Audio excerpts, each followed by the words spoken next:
the message that I want to share is that if you are not emotionally regulated, you are not going to be available for learning. So a lot of times you'll hear people say, you got to focus on the reading, the writing, the math. My kids are in school to learn. There is something to be said that if kids are feeling so dysregulated, so worried, their thoughts are taking up so much space in their minds, you can't access the reading and writing and math. You can't access the curriculum. So that is why it is so important to normalize for kids, to give kids connection, make sure that they know that the adults in their world are there to support them in any way and will accept them in any way. And that it's, yes, we are there to focus on the academics, but it is so much more than that.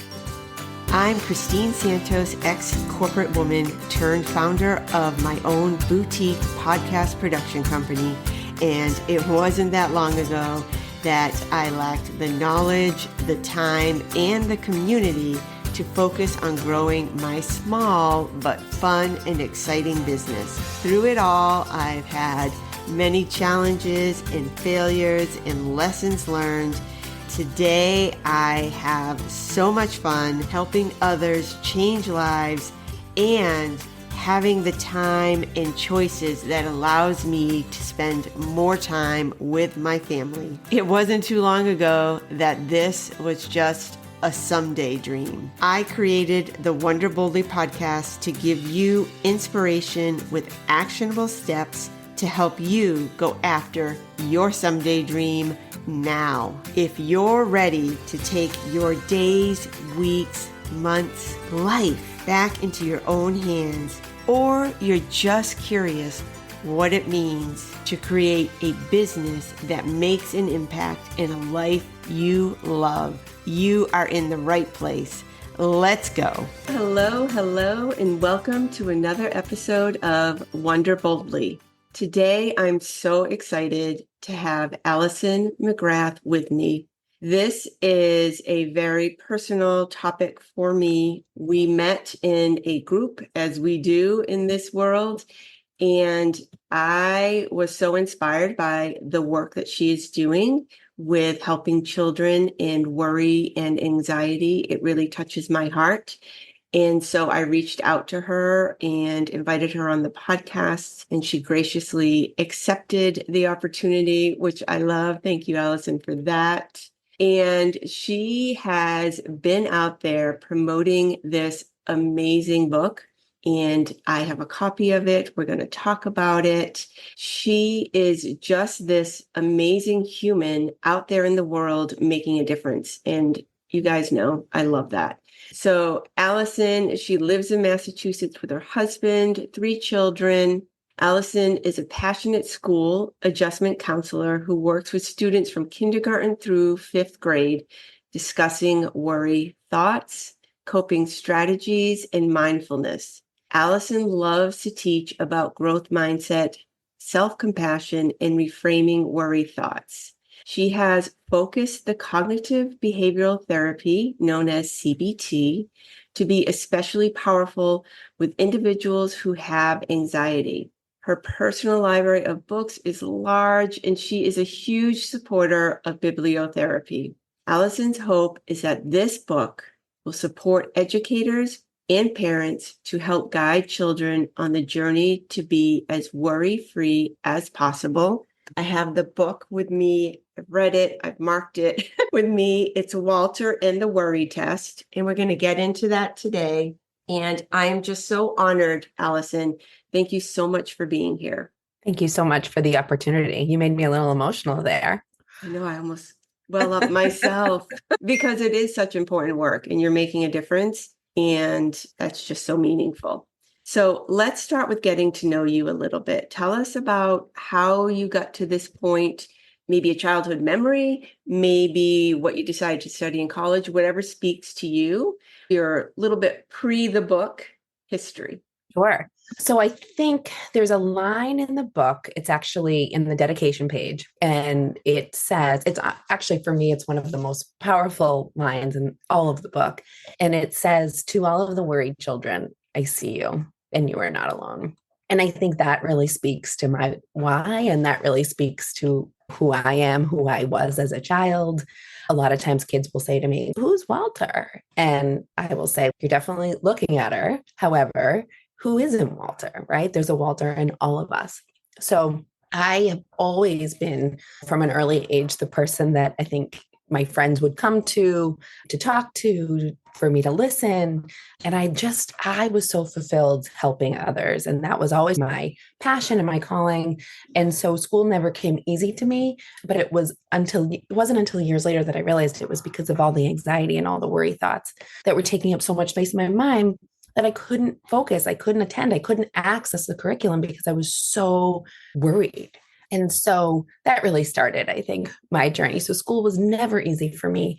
And then even college wasn't easy. And then once I realized I need to further my education, I want to help people. This is what I want to do. This is where I'm going to go with my future. I went to Lesley University to study school adjustment counseling and clinical mental health. And that is where I thrived for the first time in education. I succeeded because it was what I connected to. It was because what I knew I wanted to do.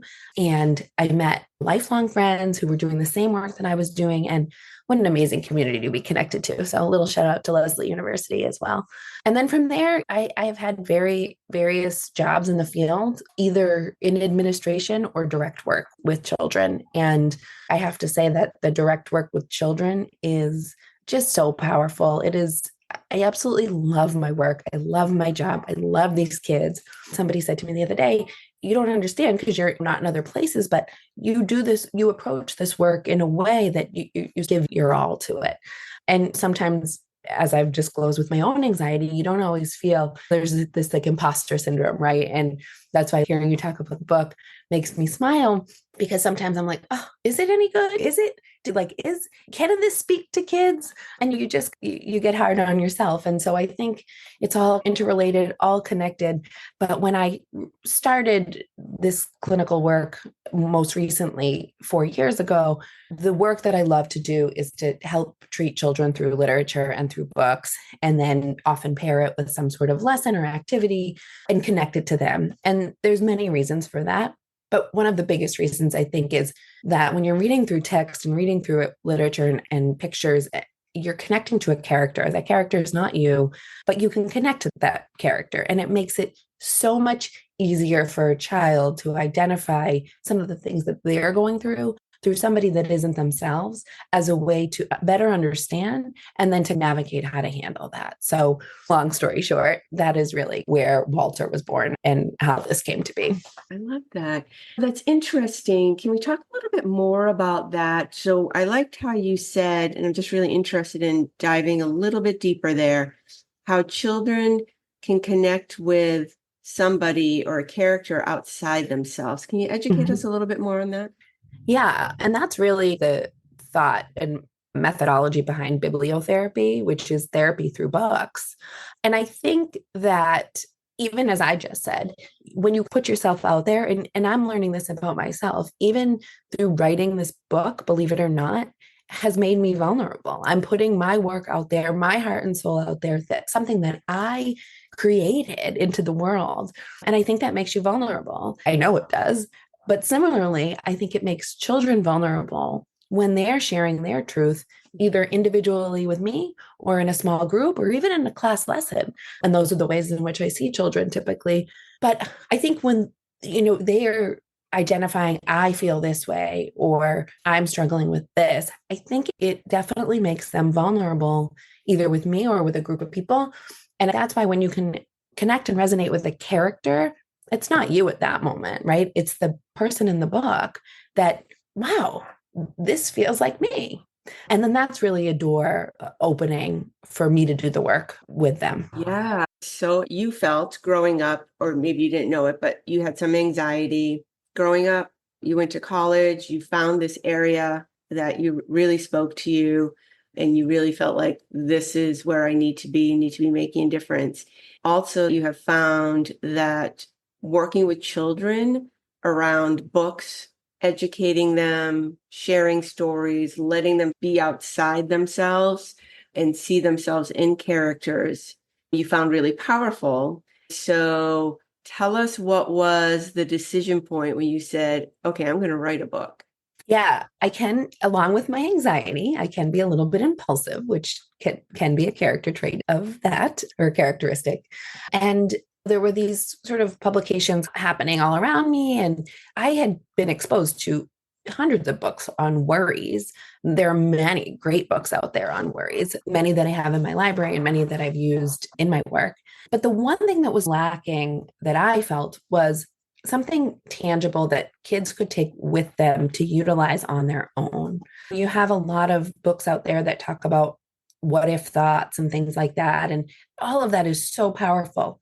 Although I was left feeling like, so kids need to have some sort of tool or modality to be able to reframe their worries and to normalize their worries. Biggest message, and I'm sure we'll get into this later, is that all feelings are okay. And I'll have kids that say to me, but Miss McGrath, my dad or whoever says that I shouldn't cry or that all feelings aren't okay. And kids will challenge me on that a bit. I think that message is clear in this text. And I think that's really important. Not only are all feelings are okay, but worries are okay. And you can be in control of those worries by using this sort of test, which we as the adults know is a simple cognitive behavioral therapy that has been widely researched and widely studied and widely effective for a variety of different diagnoses. But how do you make that accessible for children? And so that's really the direction that I went. Yeah, so let's dive into the book. Tell us a little bit about Walter. Like, what is Walter's persona? Yeah, I think there's, as I touched on a little bit before, I think there's a Walter in all of us, because even if your worries are small and they don't take up a lot of space in your mind and you're able to have that thought and move on, many of us have those what if thoughts. And so through some of my research and some of the books that I, like I said, have in my library, focus on those kind of what ifs. And so Walter, he wakes up, he doesn't feel well, which is something that kids can relate to. And then he goes down that rabbit hole of the what if this happens? What if that happens? What if this is going to happen? And so there's another part in the book where his teacher notices something's wrong. And anytime I do this read aloud with a classroom, I always say to the teacher, how would you know if your students weren't feeling their best selves? Or how would you know if something was wrong? And I always love to hear their response, because what that does is tell children, your teachers know you so well. So even if you come in with a feeling or you don't necessarily know that something's wrong or you can't put your finger on it, your teachers and grown-ups and people in your world that care about you, the adults in your life, are going to know, and they're going to help you. And so that's when he's able to go to the school counselor, and I try and normalize again, all feelings are okay, and that the school counselor is a safe person to go and visit. And gosh, if I only had somebody that I could have talked to then. And then that's really where we get into the cognitive behavioral. I like how you do that. So in the classroom, so this is your real life work in the classroom. So this is outside of the book. Yes. So you're in the classroom and you ask the teacher in front of the students, how do you know? That creates a safe space for the children. They must be like feeling seen, as we all know, is really important. Definitely. And that's why I asked that question, because it allows children to make that connection. It allows children to understand and internalize, okay, if I was feeling like Walter, or if I was acting a certain way, I can't just hide under my desk and nobody know. People are going to know from the minute I stand at the front door most mornings, and I can tell from the minute a child walks in if something just is off. And I think there is value in helping children understand and naming that the adults in your world are here for you. And if we notice that something is off or doesn't feel like you or seems a little different, we're going to figure out a way to help.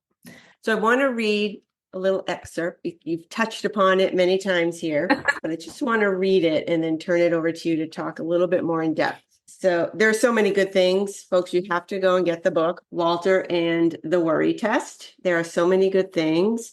Actually, before I read the excerpt, I'm going to say this morning, my husband saw that I had it, and I personally have anxiety, really bad anxiety. And he said, oh, you're reading something to help with your anxiety. I'm like, yes, I am. And it's helping. I will say a lot of times adults will say to me, this could help me, or this is something. And I struggled a little bit with the kind of context of some of the book because it is a little bit dense. There's a lot of it's some of the pages are lofty and I tried to break it down, but I envision this as a tool that either a parent or a counselor or a teacher would use as a guide with a child to help break some of that down. I do think my personal opinion is that I do think a child can relate to this. I think that the illustration it's so great. It's eye-catching. It's meaningful. Yeah, I just love it. So I think it's really powerful. So the excerpt is, when Walter arrived at the counselor's office, he was surprised to see that the space was bright and inviting. There was even a large poster that read, "All feelings are okay." He wondered if that meant that worrying could be okay too. Can you expand on that? Yeah. Every time I'm reading this story aloud, and any classroom I go to, I'll say to the kids, all feelings are what? And they'll say, all feelings are okay. And it just warms my heart in ways you can't imagine. If I brought my own children in here right now and I said, tell them, what are all feelings? And they would say, all feelings are okay. And then I ask, what about worries? Do you think that worrying is okay? And actually the students will say, yes. And so as I touched on before a little bit, I think there is, even now in our day and age, there is a mentality that it's not okay to cry and it's not okay to be sad. And you've got to figure it out or suck it up. And even now, I feel like we've come a long way, but I will still have students say to me, so-and-so says, I shouldn't feel that way, or I need to just put on my brave face and suck it up and whatever. And I actually will challenge that. And I have in front of many students and say, not all feelings are preferred. Nobody wants to feel sad, right? I don't like to feel sad. While not all feelings are preferred, they are okay. And once you accept that it's okay to feel a certain way, you can then access a coping strategy to make yourself feel better. And that's really what this is all about. And I focus heavily on identifying and then accessing a skill and then reframing your thoughts if it applies. I would say largely more than 75% of the groups that I run and focus on are always go back to coping strategies. And what is a coping strategy and what is your coping strategy? And once students then and adults begin to build that toolbox, it's easier to then use a strategy when you're dysregulated and when you really need to. Tell us a little bit about the business side of it. You self-publish, you did all the things. Tell us a little bit about that and this journey you're on, promoting the book, launching the book. Yeah. So the whole process was like 6 months. So let's say 8 months ago, I'm like, I have this idea, but where do I start? And honestly, it was putting the pen to the paper. I was then connected to a Facebook group for children's authors. And I have to tell you, that's really where I got answers to every single question. I was not the first person to do this, clearly. And there was a community there that was supportive. That's where I found my amazing illustrator, my editor. So it was a community of people that were very much going through something similar. And I've met lifelong friends throughout this process. And we were cheerleading for each other, bouncing ideas off of each other. And it just was like now I can't imagine my life without them. And this was only a couple months ago.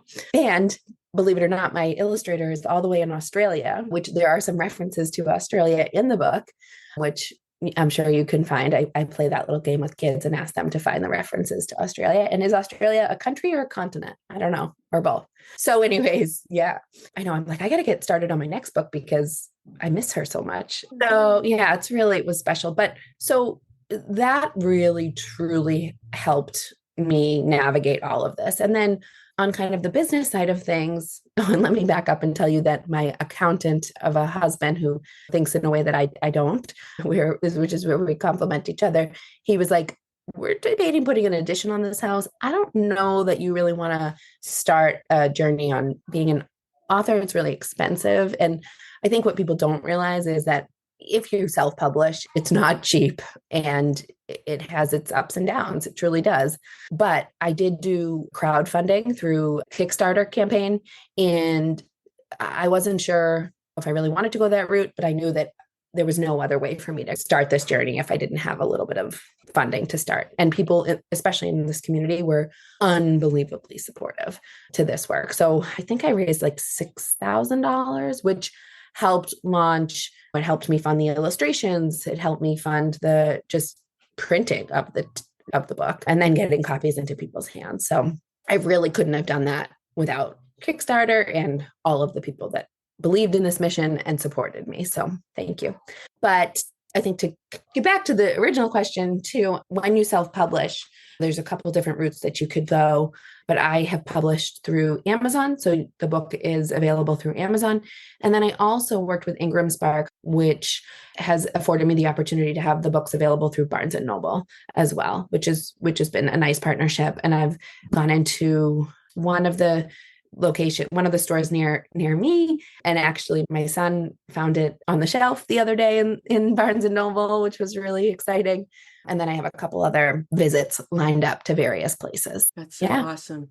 And so thank you for sharing all that. And I think that's some things that personally I hadn't heard before. So I think it'll be very helpful for people listening. So I love that. And I love how you were very tenacious, just going out there, figuring it out. I think that is a foundation, is a skill set, is a characteristic, whatever the right word is, when you embark on doing something like this or starting your own business, whatever the case is, you have to pave your own way and figure things out. And it's so nice to have community that can help. So that was really interesting as well. So now the book is out. So it's launched, it's out. And what are you doing today in time? So you're here on the podcast. Thank you so much. Yeah. Promoting the book. You're going out to stores promoting the book. What's the launch? Yeah. So I'm figuring it out actually in real time as we speak. I've done craft fairs and I have gone to schools and things like that.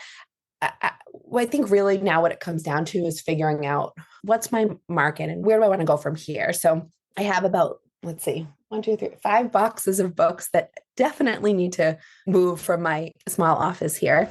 And then we'll figure it out. On this summer, I'm taking my kids on a little book tour, but I'm really trying to target I don't know that craft fairs are necessarily my audience. So I had a really successful book launch at the Milton Library. I've also partnered with Freckle Face Yoga. Shout out to my friend Jetty, Freckle Face Yoga, because not only are we teaching, again, how to reframe your thoughts, but it's then using a strategy, and mindfulness is such an important way to calm our brain, to regulate our bodies, and to really access and utilize a strategy that's going to lead you into feeling better.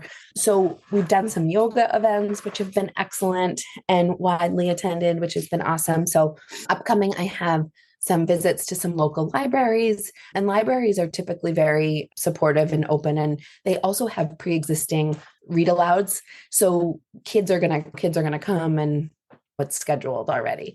It can be really hard when you show up at a library or you show up I just went to this amazing store and they cater to kids with autism and kind of sensory needs, and the books that they have at the store and the sensory strategies and tools that they have at the stores, it's amazing. I always say if you throw enough out there, something's going to stick. So it's library visits, it's a couple Barnes and Nobles visits, it's a couple bookstore visits, and people in the area have been so supportive. So that's been really helpful. And the message that I want to share is that if you are not emotionally regulated, you are not going to be available for learning. So a lot of times you'll hear people say, you got to focus on the reading, the writing, the math. My kids are in school to learn. There is something to be said that if kids are feeling so dysregulated, so worried, their thoughts are taking up so much space in their minds, you can't access the reading and writing and math. You can't access the curriculum. So that is why it is so important to normalize for kids, to give kids connection, make sure that they know that the adults in their world are there to support them in any way and will accept them in any way. And that yes, we are there to focus on the academics, but it is so much more than that. Thank you so much for doing this work, for writing this amazing book. I love it. Thank you. How can people get the book, find out more about you, all the things? Yeah, I would say the best way is to go to my website, www.authoralisonmcgrath.com. There you can purchase the book. If you purchase the book there is a link. I will sign it for you and send it directly. So anybody that purchases through my website, I have a stash of books here and I'm able to sign and send directly. You can also order on Amazon, and you can also order through Barnes and Noble or any other major book retailer. But order through me and I'll sign and personalize your book for you. And then as well on the website, we'll give you a list of different dates of where you can find me and listen to a reading, or I've tried to pair the book with some activities as well for kids. So feel free to come down, introduce yourself. And I love meeting new people. I love also when friends of mine or people I know who have received the book, I love getting a little picture of your child reading the book. I can't tell you how special that feels when I see it in kids' hands in real time and doing what it's meant to do, doing the work. Thank you so much. This has been so great. Thank you so much for your time, Allison. Thank you. Appreciate it. Yeah. Is there any parting words that you want to say before we wrap up? I don't think so. I thank you for the opportunity. For any children that might be out there listening, maybe with their grown-ups in the car, just remember that, like I said, you are not alone. It's going to be okay. Adults in your world care. There are adults in your world that can certainly help. And Walter's there for you as well, too, to help you reframe some of those thoughts. So thanks so much for the opportunity. This was great. Thank you, Allison. I really appreciate it.